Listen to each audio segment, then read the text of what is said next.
Hi, what's up guys? Welcome back to a brand new video on exponential, and we're gonna head up into the topic Bodmas, okay? Now I know we've done the addition of fractions, multiplication of fractions, division of fractions, subtraction of fractions. We're now gonna use all that knowledge we've learned and we're gonna jump straight into Bodmas, okay?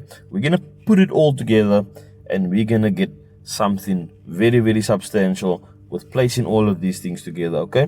So let's have a look at this, guys. So we know from experience that Bodmas is an acronym that can be written out like this, okay? So let's just get our spacing correct here. Right, okay? We know from the past that this is your brackets, okay? This is of, this is division, this is multiplication, okay? This is addition, and the last one, last but not least, this is subtraction. Okay, and we know that each of these comes with a sign. So our brackets, you open and you close in bracket. Of means multiply. Division is division. Then we have multiplication, addition, and subtraction. Okay, so guys, we're gonna jump straight into this, and we are gonna say that we can exercise Bodmas using any number added, subtracted, multiplied, or divided. Okay, so we can go very easy, and we can start with a fifth, and we can add a seventh, and then we can start off by saying we can multiply this by 2/3. Okay, so guys, I encourage you to always, when you're doing Bodmas, put it down in front of you and put the signs with it, and always have that rule there. Remember, Bodmas is a rule, and without you exercising the rule of Bodmas, it is so easy to get the sum incorrect. So what I normally do is, as you can quite clearly see here, that multiplication comes before addition. Okay, if we look at Bodmas, brackets of division, multiplication, addition, subtraction, we first have to multiply before we add. So what I normally do is I just place a nice square little bracket over what I'm going to do first, and then I bring down what I'm not working with. So I'm not going to work with the fifth right now, so I'm going to put the fifth there in its position. The plus remains the plus, so I'm going to bring it down right over there.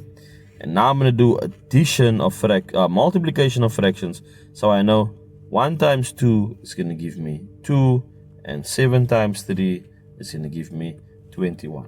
Okay, so guys, now I'm sitting with what we call addition of fractions. Okay, so what do I do now? Remember, I taught you in the previous videos that if you want to write out all the multiples of both denominators, that's quite fine.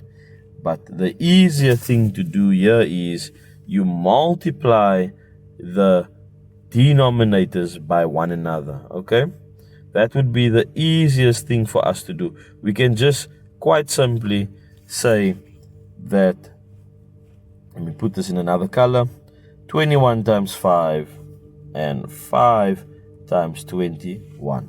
Okay, and remember guys, the rule is what you do to the denominators, you must do to the numerator. Okay, so we're gonna do this. Okay, this is a 21. Apologies here. that is a 21. Okay, so we're gonna start on the left hand side and work our way to the right hand side.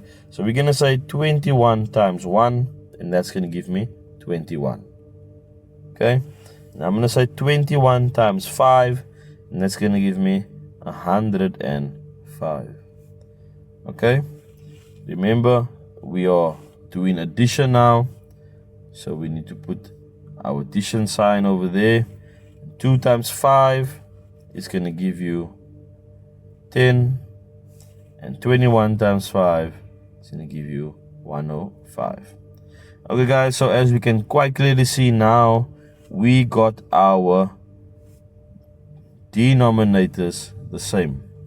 So the thing about Bodmas is you need to make sure that you apply all the rules that I've previously taught you. You need to understand there's a rule for addition of fractions, there's a rule for subtraction of fractions, multiplication and division of fraction. Okay, so when we did the first step, we ended off having a addition of fractions.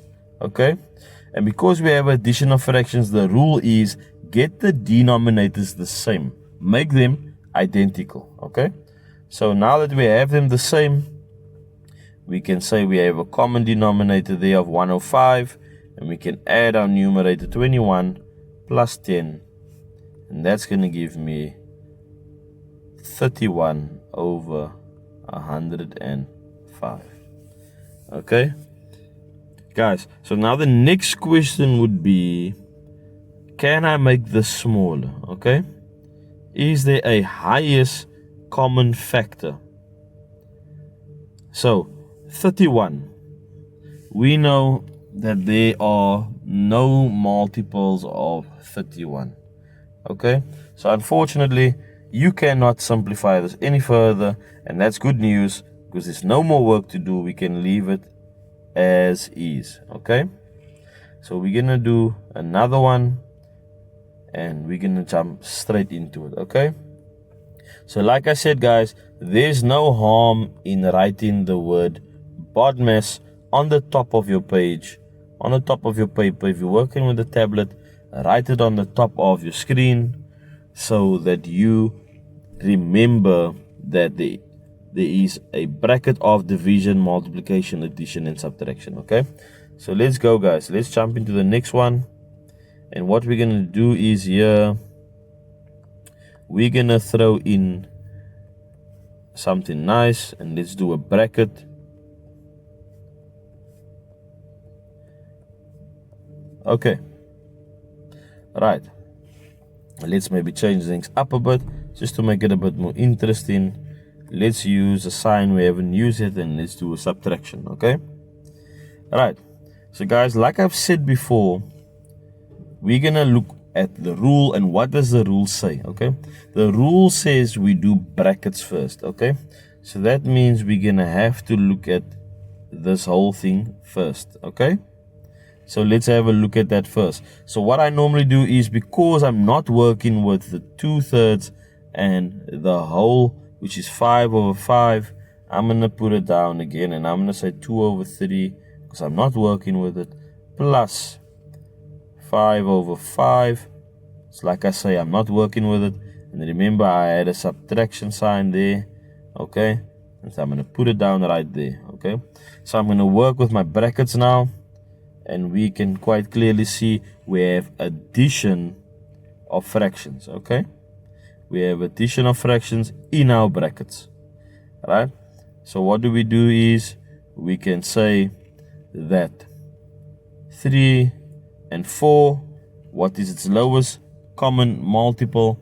And in this case it's going to be 12. The LCM is 12, so we're going to times the 3 by 4, and we're going to times the 4 by 3. And what we do to our denominators, we do to our numerators. Okay, right, so we can place the bracket down there again, guys. So we can say 2 times 4, that's going to give me 8. And 4 times 3, that is 12. Plus 6 times 3, that's going to give me 18, and 4 times 3, that's going to give me 12. Okay, alright, so remember, we are still not done with our brackets. We have our denominators now the same. Okay, so we can quite comfortably add our numerator. Okay, so let's do that. So we did not work with the 2/3 and the 5/5, and we didn't touch the subtraction sign yet. Okay, so we can say that 8 plus 18, that is going to give me 26, and we have a common denominator of 12. Okay, right, so now we can go on to the next, guys. Okay, so what I'm going to do is I'm just going to clear this thing over here for you so that you can quite clearly see what we are now working with, where we are right now in the sum. So let's remove all of these, okay, so that we can work with what we have left over. Okay, so remember, we have now 2/3, we have 5/5, we have a negative, and in brackets here we have 26/12. Okay, so I can remove this on the bottom now. Right, just making up some space, guys. Okay, so what happens now? If you can see here, here's a little bit of a trick. Here is a negative standing in front of the bracket. So what does this mean? It means that this negative now has to be multiplied by the number inside of the bracket. This is basically a -1 standing in front of the bracket. Okay, so we're going to multiply the -1 into the bracket. Okay, so we can basically, what we can do is, as I've said before, a whole number can be written as a fraction. Okay, so what we could say is, we can make the -1 standing in front of the bracket a -1/1. So what do we have here? The bracket and the -1's position is making it a multiplication of fractions. Okay, so I'm going to put down my 2/3 here because I still did not touch it. My 5/5. So I can now say -1 times 26, and that's going to give me a -26. And then I can say 1 times 12, and that can give me a 12. So as you can see here now, I'm sitting with addition of fractions and subtraction of fractions. And what does Bodmas say? It says addition first. Okay, so what I'm going to do is I'm going to place a little bracket around this, because that's what I'm going to be working with next.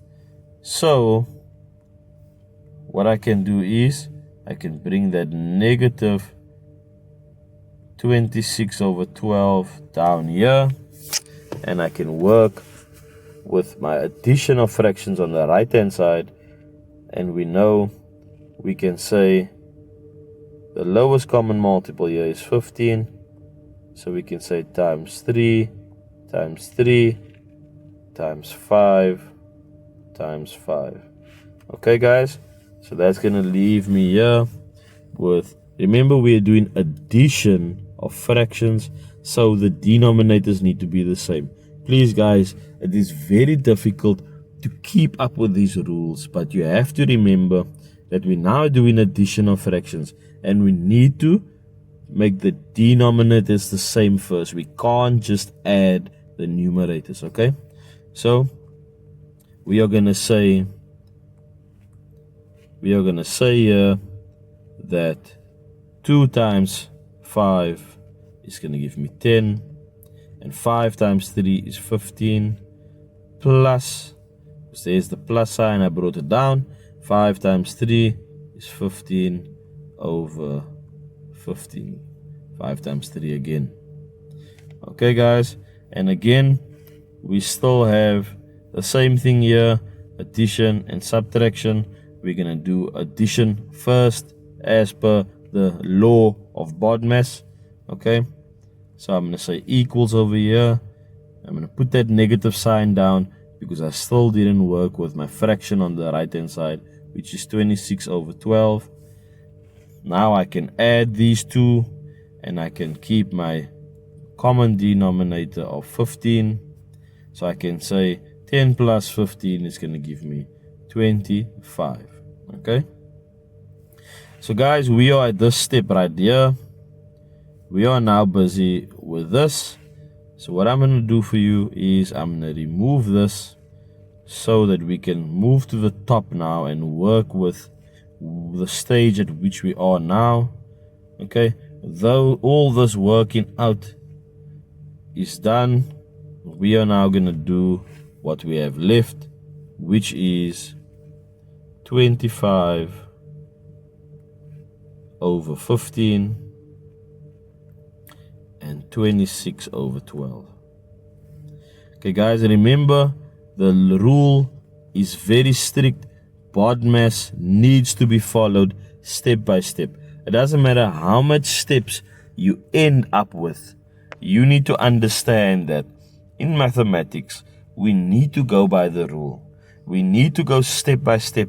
You do not want to find yourself getting this wrong, okay? So be patient, take your time, and you'll get there, okay? So, again, we have two different denominators. The one is a odd number and the one is a even number. So what we're going to do is, to make it simple without doing the 15s times table and the 12s times table, we are going to go straight into multiplying them by one another, and we're going to say 12 times 15 and 15 times 12. And what we do to our denominators, we must do to our numerators. Okay, so we now going to have the same denominator. We're going to have a common denominator. Okay, so we can say now that 12 times 15, that's going to give me 180. So guys, I urge you to go and do your timetables diligently. Please guys, you need to practice this. Go and do your timetables so that you can familiarize yourself with all of these numbers, okay? And then we're going to go up to the numerator and we're going to say 12 times 25, and we're going to sit with a number of 300. And then we're going to go 26 times 15, right? And we're going to sit with a number of 390. Okay, guys? So, now we have, remember, we still have a subtraction of fractions. We managed to get our denominators the same. So now we can quite simply subtract the numerators. Okay, guys? So, let's do this. We know we're going to sit with a negative numerator because 390 is greater than 300, okay? So we have 180 on the denominator, and we're going to say 300 minus 390, and that's going to give us a negative 90, okay? That's going to give us a negative 90. Remember guys, because the right hand side's number is greater than the left hand side's number, and we are subtracting, we're going to end up with a negative number because we're not going to go into the positive direction on the number line. We're going to go into the negative direction. So we're going to move left on the number line, okay? So we're going to sit with a negative 90, and at the same here now, we're going to have to find our H. Apologies for that. We're going to have to sit with our highest common factor now, okay? So what is the biggest number that can go into 90 and 180? And we know by our multiplications, timetables, we know that our greatest number here would be 90. Okay, my highest common factor would be 90. Okay, guys? So we know 90 goes into 90 once. Remember, you cannot get rid of the negative sign. And we know that 90 goes into 180 twice. And your answer that you're left with is negative half. Guys, I hope I made this Bodmas simple and easy for you. Please drop a like, please subscribe, please share. And until next time, see you guys.